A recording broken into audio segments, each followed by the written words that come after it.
Welcome to Gloom Ghouls, your daily dose of adrenaline.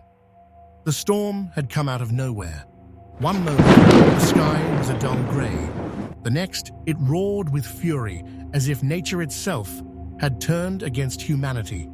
Huge chunks of ice, hailstones larger than golf balls, hammered down from above, shattering windshields and denting rooftops.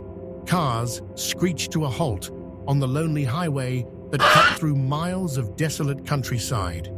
Ethan gripped his steering wheel tightly, cursing under his breath. He hated days like this, and he especially hated who fate had decided to throw into his path tonight. Maya sat in the passenger seat beside him, her arms crossed defensively across her chest. She didn't want to be here either. The tension between them crackled like static electricity in the air. They worked at the same marketing firm, but despised each other for reasons neither could fully articulate anymore. Petty arguments over projects, passive-aggressive emails, snide remarks during meetings, it all added up to a mutual animosity they wore like armor. But when Maya's car broke down earlier that evening, she'd been left stranded by the side of the road. No one else stopped, not even their co-workers who drove past her, pretending not to notice her frantic waving, except Ethan. He pulled over reluctantly, rolling down his window, just enough to shout over the howling wind. "Get in," he barked. "I'm not doing this because I care about you. Trust me," Maya snapped back as she climbed inside, soaked from head to toe. "If I had another option, I wouldn't be here."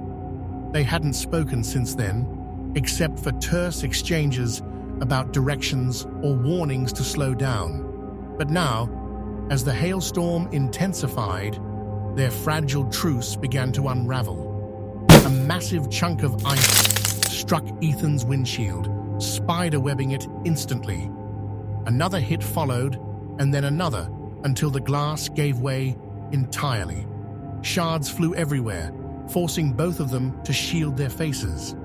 Ethan swerved off the road, narrowly avoiding a collision with an overturned truck. His tires skidded on the icy pavement before coming to a stop near an old grocery shop, a decrepit relic standing alone amidst barren fields. "We can't stay here," Maya shouted, clutching her seatbelt. Her voice trembled, not just from fear of the storm, but from something deeper, primal, something she couldn't quite name yet. "We don't have a choice," Ethan yelled back. "Look outside. Those hailstones are big enough to kill us."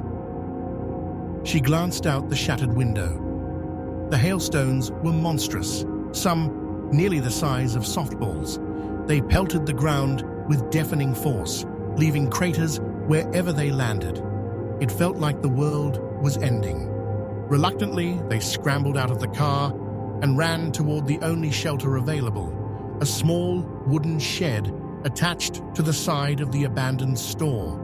Its roof sagged under years of neglect, but it offered some protection from the relentless soul assault of ice. They huddled together beneath its splintered beams, shivering despite themselves. For a while, there was nothing but the sound of hail battering the earth around them. Then came the silence. It wasn't peaceful. It was oppressive. The storm seemed to pause, holding its breath. Ethan and Maya exchanged uneasy glances, neither daring to speak. And then they heard it, a faint, creaking noise, like footsteps on rotting wood. It came from inside the darkened shop behind them. Both froze, hearts pounding. The shed offered no escape. The entrance faced away from the building, meaning whoever or whatever was approaching would have the advantage. "Do you hear that?" Maya whispered, her voice barely audible over the thundering of their own heartbeats.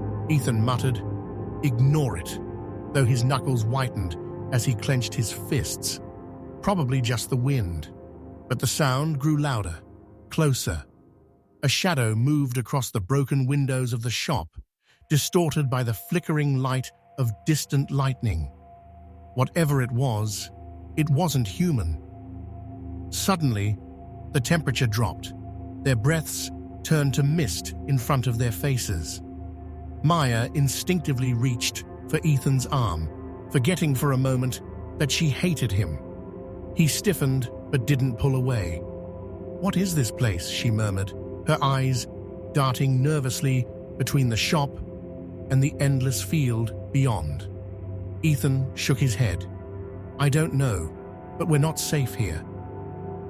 Before they could decide what to do, the door to the shop creaked open slowly, revealing a figure silhouetted against the dim interior. It stepped forward, dragging something heavy behind it. The object clattered against the floorboards. A rusted metal tool? A piece of furniture? Neither wanted to find out.